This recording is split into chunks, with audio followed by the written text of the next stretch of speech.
In this video, we're going to talk about the derivative as a function. Our objectives will be to answer conceptual questions involving the derivative as a function, to identify mathematical notation used to indicate the derivative, to find derivatives of functions using limits, to obtain the graphs of derivatives, derivative functions from graphs of functions, and to obtain the graph of functions from graphs of their derivatives, to find points where functions are continuous and differentiable, to use graphs of functions to analyze slopes of tangent lines, and to find vertical tangent lines. So let's go ahead and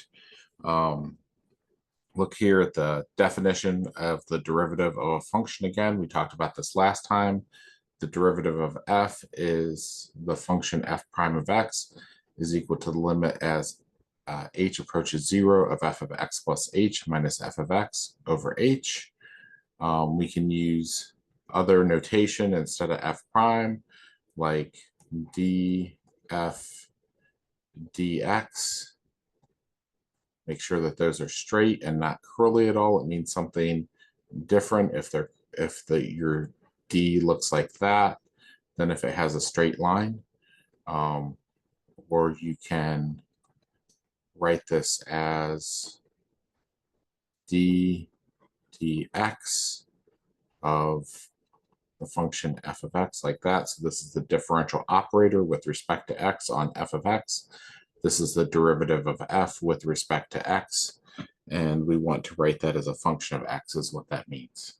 So these are the same equivalent as this notation of f prime of x, and it will be equal to this limit as long as the limit exists and x is in the domain of f, and say that f is differentiable at x. If x is not if f is differentiable at every point in the in some interval, then we say that f is differentiable on that interval. For example, the interval might be its entire domain, for example, or if it has a domain that makes it piecewise continuous, we would look at each interval within its domain to see if it's differentiable on that interval. All right, let's use the limit definition of the derivative to find the derivative of f of x is equal to negative x squared plus 6x. So we're going to start with f prime of x is equal to limit as h goes to 0 of f of x plus h minus f of x divided by h. Let's decide here, remember f of x plus h is equal to a negative x plus h squared plus 6 times x plus h is going to be a negative x squared. No, let's write this like this. Negative x plus h times x plus h plus 6 times x plus h is going to give us a negative x squared plus xh plus another xh plus h squared plus 6x plus 6h is a negative x squared minus xh minus 2xh minus h squared. So negative xh here and another negative xh here makes a negative 2xh plus 6x plus 6h. All right. So let's go ahead and make that substitution now in this limit. F prime of x is equal to a negative x squared minus 2xh minus h squared plus 6x plus 6h minus the original of a negative x squared plus 6x.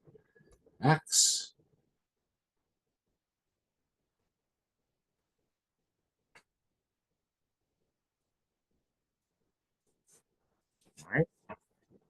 and that gets divided by h, and there's a limit here. Limit as h goes to 0, f prime of x equals limit as h goes to 0 of a negative x squared minus 2xh minus h squared plus 6x plus 6h plus x squared minus 6x over h. And that makes a 0, and that makes a 0. I'm left with f prime of x equals limit as h goes to 0 of negative 2xh minus h squared plus 6h over h.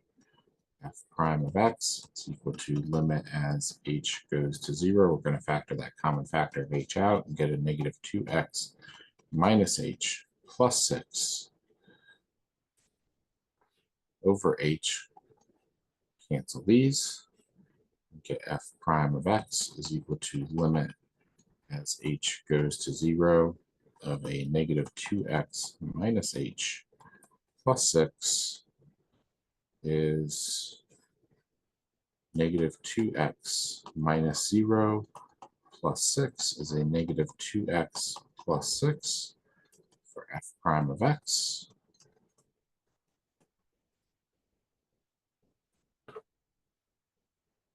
And graphically, if we want to take a look at what that would mean,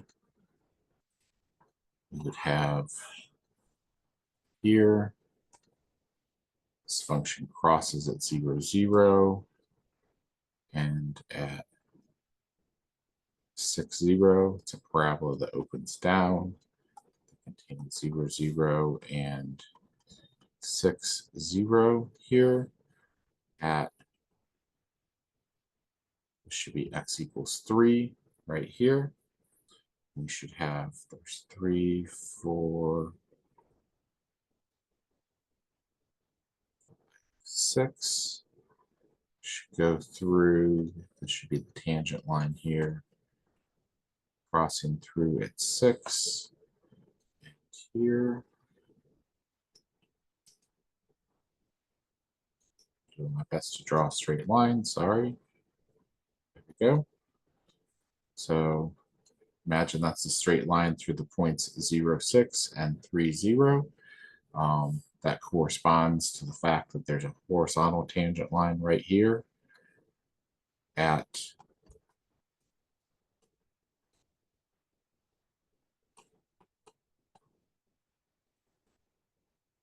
x equals 3.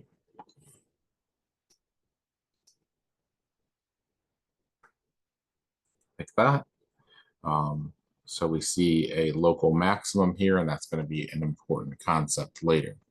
We see that the function is increasing and has a positive slope for its tangent line from negative infinity to 3, and it's decreasing from 3 to infinity. It's neither increasing nor decreasing at 3 because 0 is neither a positive nor a negative number.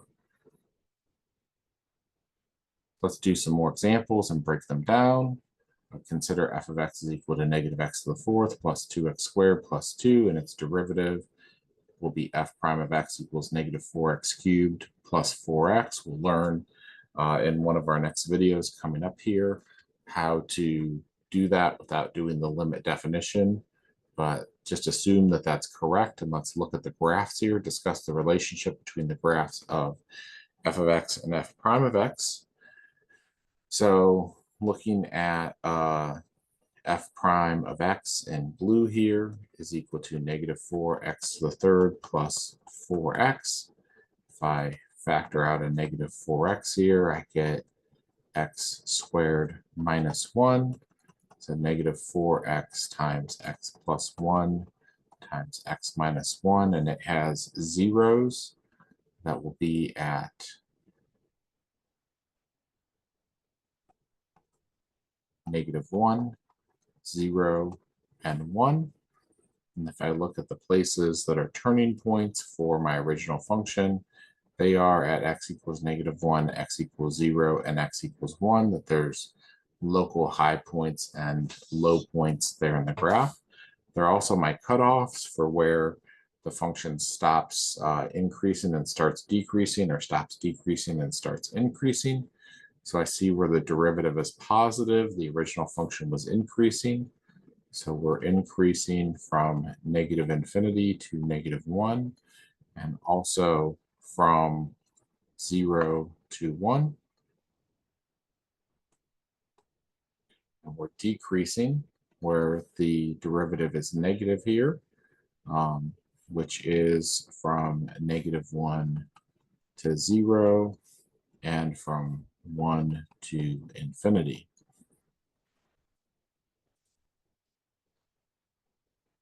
If we actually want to find some values for different slopes there, we can, in those intervals, we can do that. But we can see that from the picture. We can also do that analytically by sticking in numbers here. If we want to put these zeros on a number line and test something in this interval from -infinity to -1, something in that interval from -1 to 0, something in that interval from 0 to 1, and something in that interval from 1 to infinity. You probably did something like this in pre-calculus to see if the function was above or below the x-axis somewhere by using a test point. Now we're going to see if the derivative is above or below the x-axis. If the derivative is above the x-axis, if it's positive value, then that means that the function is increasing. So our sign chart here would have gone positive, negative, positive, negative with our various test points that we would have used.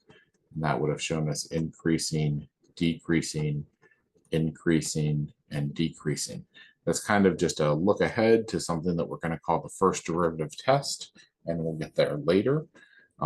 Again, I did not go ahead and calculate the derivative with the limit definition here because x to the 4th power is quite big to expand all that.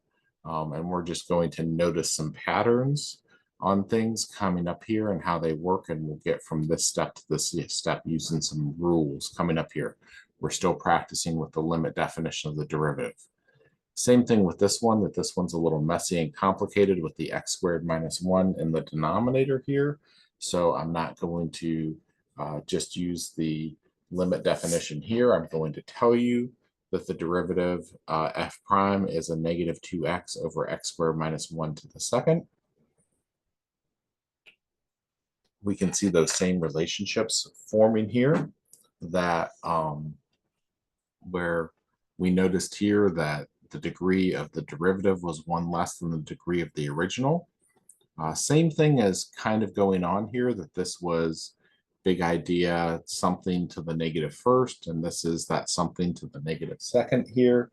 Though there's an extra piece here that we aren't quite sure why that's there yet. We'll get there. So that's an advanced exercise that has some pretty complex algebra. If we were to show that the limit definition of this was actually correct, again, come back to that after we learn some rules for derivatives. But let's notice here that just like last time, where the original function has positive slope, the derivative will be positive, just like in this area over here. And we are getting more horizontal as we go towards this horizontal asymptote. So the derivative is also getting closer and closer to 0 there. As we come on the other side of the vertical asymptote here, the original function starts off with a slope of positive, essentially positive infinity. It's a really big positive number.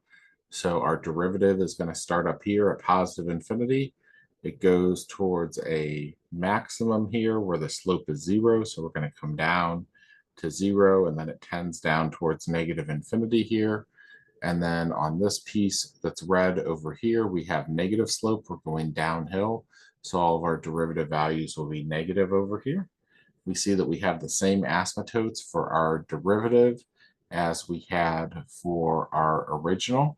If we didn't have a point in the original, we can't have that point there in the derivative. So I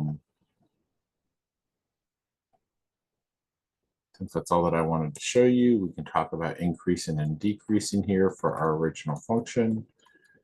Increasing from negative infinity to -1, union 1 to 0. Then we're decreasing from 0 to 1, union 1 to infinity. And I can't include -1 or 1 because they're asymptotes there. There's breaks in the graph there. All right, let's move on and start talking about continuity and how the idea of continuity is related to the idea of differentiability. So we will return to our discussion of continuity and investigate the relationship between continuity and differentiability. So here's one of your theorems. Differentiability implies continuity. If f of x is differentiable at x equals a, then f of x is continuous at x equals a. We can say that if f of x is not continuous or is discontinuous at x equals a, then it's not differentiable or has no derivative at x equals a. This is the contrapositive of the original statement made in the theorem above, so we can write that as a new theorem. Discontinuity implies not differentiable. If f of x is not continuous or is discontinuous at x equals a, then f of x is not differentiable at x equals a. So if it's differentiable, it's continuous. If it's not continuous, then it's not differentiable. All right. Based on the above theorems and our knowledge of continuity, when is a function not differentiable at a point x equals a? So the function f of x is not differentiable at x equals a if at least one of the following conditions holds. So first would be f of x is not continuous at a. Second would be f of x has a sharp point, a cusp at x equals a. And third would be f of x has a vertical tangent at x equals a. Remember that the slope of any vertical line is undefined. And since derivatives are the slopes of tangent lines, if we have a vertical tangent line, the derivative function has to be undefined there, since the slope is undefined for that vertical line. So let's visualize these three conditions. First would be 1, f of x is not continuous at x equals a. And there's lots of ways that you could think about this. We know that we have problems with continuity at holes, vertical asymptotes, or jumps. Any of those would lead to a problem here. So let's just pick one. Let's pick a hole in the graph. It's pretty easy to just say that if I have a hole in the graph here at x equals a, that we're not going to be differentiable at x equals a. So if we have a x has a cusp at x equals a, I'm going to look at the function f of x equals x to the 2/3 power here as an example. I like that one as an example. It looks like this, but also I could have used something like f of x is equal to the absolute value of x, which has a cusp at x equals 0. Both of them come to a sharp point here where it quickly changes direction without picking up all the values in between. So there you go.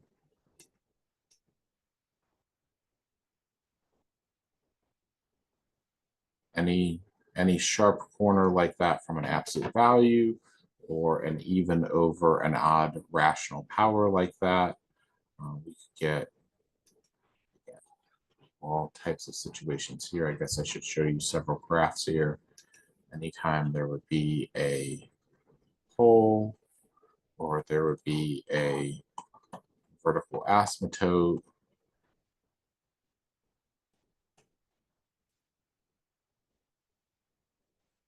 or there would be a jump,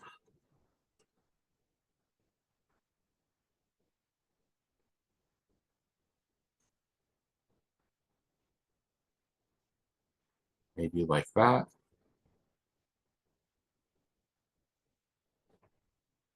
We would not have differentiability. Third situation here would be f of x as a vertical tangent. And the easiest example I can think of here is y equals the cube root of x. And it looks kind of like this.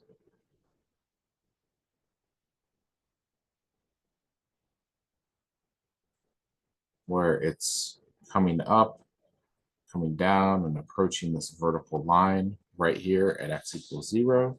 So it is x equals a right here. At this point, we would not be differentiable at that point where there's a vertical tangent line. So let's look at some of the graphs here below. Example A, where are there discontinuities? So I see a jump at discontinuous,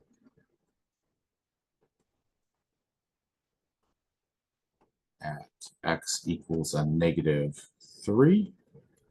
So that's not going to be differentiable there. And then I see that it comes to a vertical tangent at x equals 3. And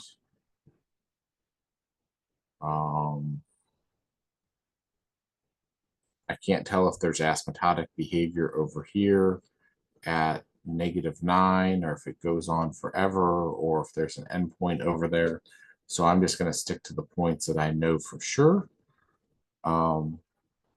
That this is discontinuous at -3 and at 3 right here. Because of this jump discontinuity, it's discontinuous there.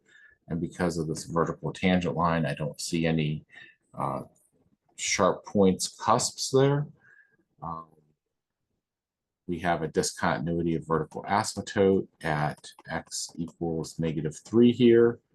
Then we have a jump discontinuity